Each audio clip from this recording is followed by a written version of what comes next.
So David B'Chatzer told Reb Chaim Zaid after October 7th, the message for Klal Yisrael should be, because he's a speaker, he goes around the country, the message should be, Me'al derech ateva. Those were his words. Me'al derech ateva. Go out of your comfort zone. Go out of your regular routine in serving Hashem. Why? He told them what happened in the morning of October 7th wasn't natural. The fact that Hamas, Yemach Shemam V'Zicham, were able to get in like that. I remember as a kid, I used to go to Gaza. As a kid, before we gave it away to those devils, I used to go to Gaza all the time. There was a beautiful beach there. And then the Arabs used to make awesome breads there on the oven, very fresh bread. It was delicious. Everything there was delicious, Baruch Hashem. Then, of course, everything is destroyed.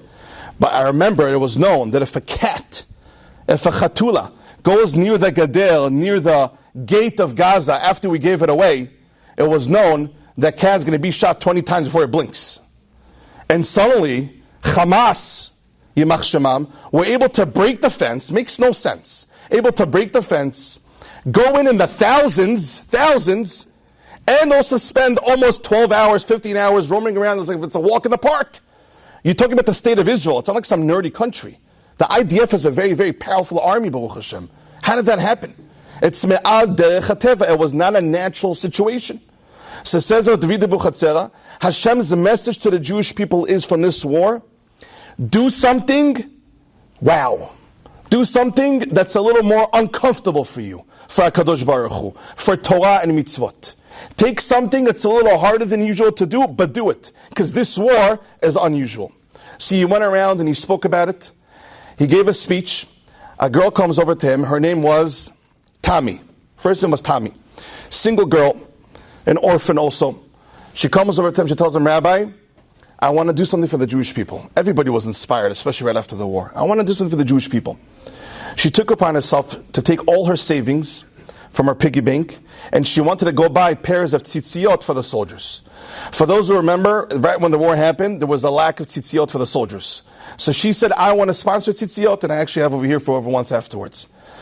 All she had was 12,000 shekel from her savings. That's all she had. Remember, she's an orphan, she's all alone, she's in seminar, so her extra money she makes in the side, she gave all her money for the soldiers to have tzitzit. The rabbi told her, I'm not taking your only money. It's your only money. I'm not doing it. But she started crying to the rabbi that she wants to do something for the Jewish people. You said to go out of your comfort zone. This is what I'm doing. I want to go out of my comfort zone. The rabbi took her money. He ordered a pair of tzitziot. He calls her up and he tells her, Tammy, I have the box of tzitziot. Yalla, go give it out to the soldiers. She tells the rabbi, Kvod Harav, Ani lo tzadika, ata tzadik. I'm not the righteous one. You're the rabbi. You're the tzaddik. You have to go to Gaza. Tells her, I should go to Gaza. Remember in the beginning of the war, Gaza was very dangerous. I should go to Gaza? She says, yes, you go give it out to the soldiers. I should go give it out. Besides that, it's not modest. She says, I'm not going to Gaza to give out to the soldiers, to the men. You do it. You're the rabbi. Reb Chaim Zaid was scared. It was a danger zone. He called up his friends who works in the government, and they told him, we're going to hook you up with an IDF bulletproof truck. He said it was a half bulletproof truck, whatever that means. But he said, that's what we're going to hook you up with. They set up a date and time. The truck comes and picks them up. They drive all the way to Gaza. As they're getting to one of the intersections that was blocked, there says sakana. It's sakana to keep on going. It's a danger zone. They start hearing in the microphone, nobody leave their cars. Nobody leave their cars. Why? They caught 3 terrorists. 2 are captured. 1 is loose in the area, in those few miles. So they said nobody should leave their cars. It's dangerous. He said he was in the car for an hour and a half. An hour and a half, he was with the katzin, with the soldier that drove him, inside the car for an hour and a half. They're waiting and they're waiting. He said he saw dogs sniffing things. He saw chafanim, drones going all over the place. They were looking and looking and looking. After an hour and a half, they announced it's a safe zone. We don't know where the terrorist is, but he's definitely not in this area. It's a safe zone. He walks out of the car. He goes to the trunk. He takes out the tzitziot. And the general of the battalion, they told him, all you have is 10 minutes to give out the tzitzit. 10 minutes. After 10 minutes, you're done. We're in the middle of a war.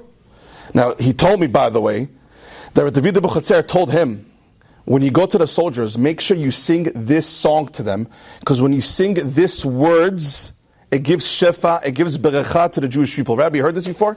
David B'Chatzer said, if you sing a certain shir, it will give shefa and berecha to the people you sing it to. So he told them, sing it to the soldiers when you go to them. What was the song? Should I sing it? Only if you sing along, the men sing along. Yeah?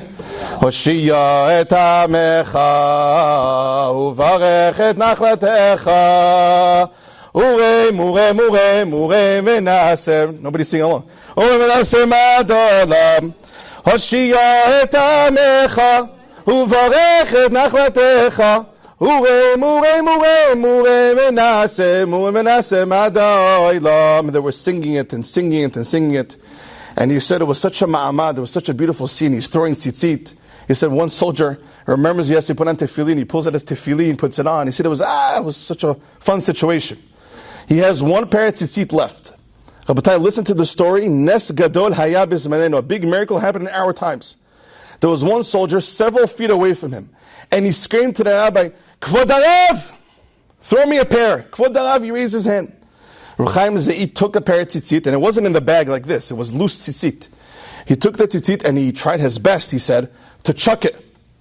As he chucked it, obviously it went a little bit off, typical.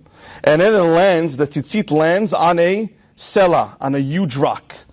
In the Gaza area, the desert area over there, there's a lot of desert land, there's a lot of big stones, a lot of slaim. The tzitzit landed on a sela. As the tzitzit landed on the sela, suddenly you see from under the rock a Hamas guy popping up, and the soldier screams, Esh, Esh, fire, fire, boom, boom, boom, boom, boom.